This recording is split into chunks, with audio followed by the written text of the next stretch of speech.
माझे विद्यार्थी मित्रांनो, तुमच्यासारखे काही छोटे मित्र पतंग उडवायला माळावर गेलेले आहेत, म्हणजे एका छोट्या डोंगरावर गेलेले आहेत.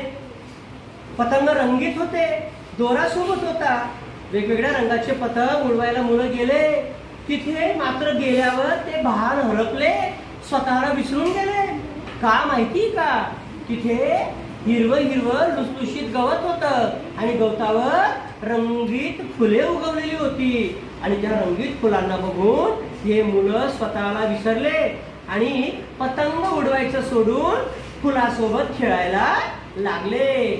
आपल्या वर्गातल्या या 4 गायकांनी या गवत फुलावर एक सुंदर गाणं त्यांच्या सुरामध्ये सजवलेलं आहे.